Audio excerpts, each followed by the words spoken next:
friends, how are you today? I hope you're doing well. I am here, as promised, with part 2 of my Cosby stories. And this one is from the perspective of my grandmother on my father's side. Yesterday, I told you the perspective of my grandmother who worked as a maid. And today I'm going to tell you the perspective of my other grandmother. Before my other grandmother worked in customer service, she was my grandfather's wife, and he was a wild man. And so she basically spent most of her time trying to clean up his mess and everything. And because of that, she was afforded a lot of privilege and a stint of time in which they had a ton of money and a ton of access and a ton of privilege, like I said.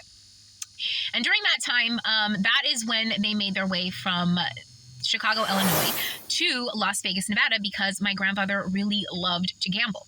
And he was what you would consider a whale. He was a very high stakes gambler. He didn't play small, and he loved to move and shake.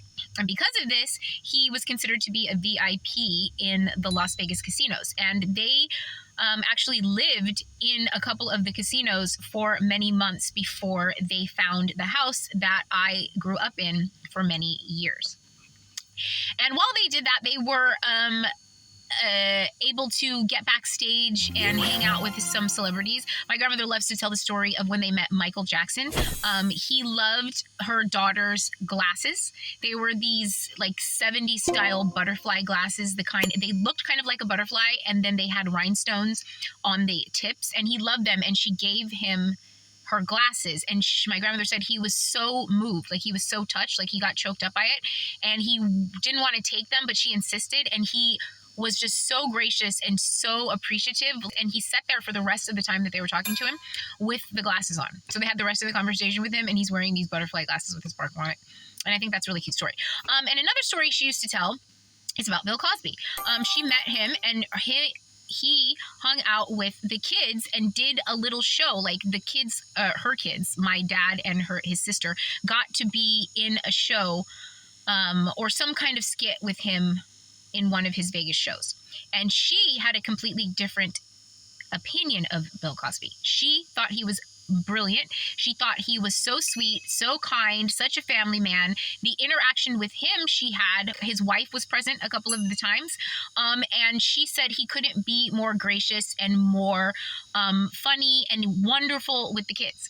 Amazing with the kids, and just a really cool guy. She really liked him. And she even used to tell this story in 2 parts, obviously. She met him with her husband, and he knew who her husband was, and they had kind of an interaction, my grandfather.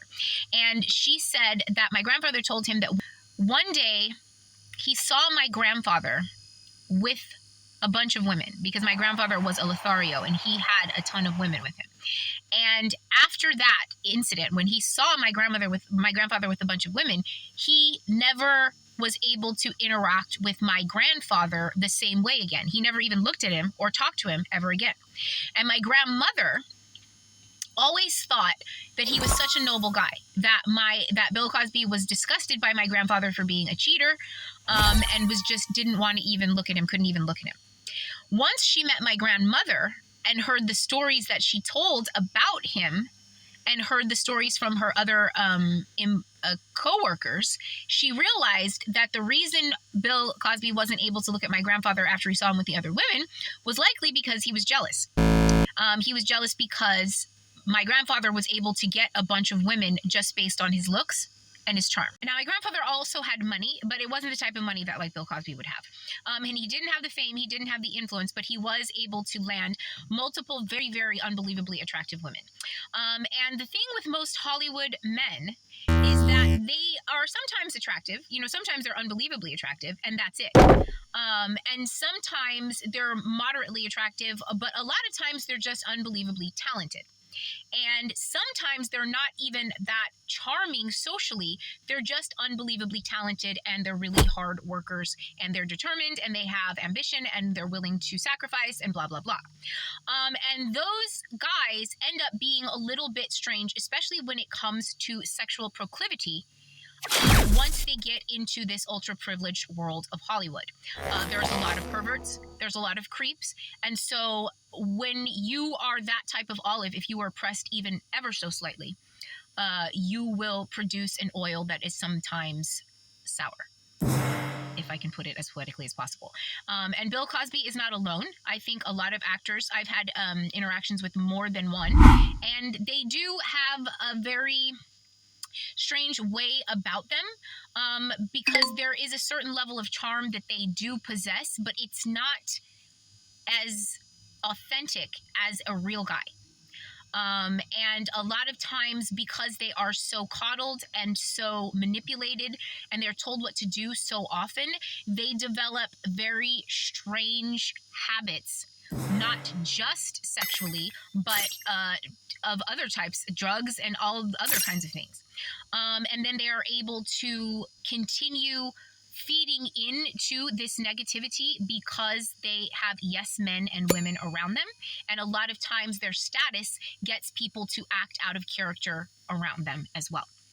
And men like that take advantage of those situations. And they're also often very jealous of people like my grandfather, who are able to just do it naturally, which is why the Hollywood elite and the Hollywood media is so jealous of me, because it takes a concerted effort of not just the upper management of Hollywood, but also the cronies, the minions. And I'm talking about just your crappy B-list, D-list actors who want to try and play games with the workers of light, such as myself. It's only jealousy and insecurity that feeds the behavior. And it's very, very interesting. But that is yet another story from Dark World Light Work from my youth from another perspective.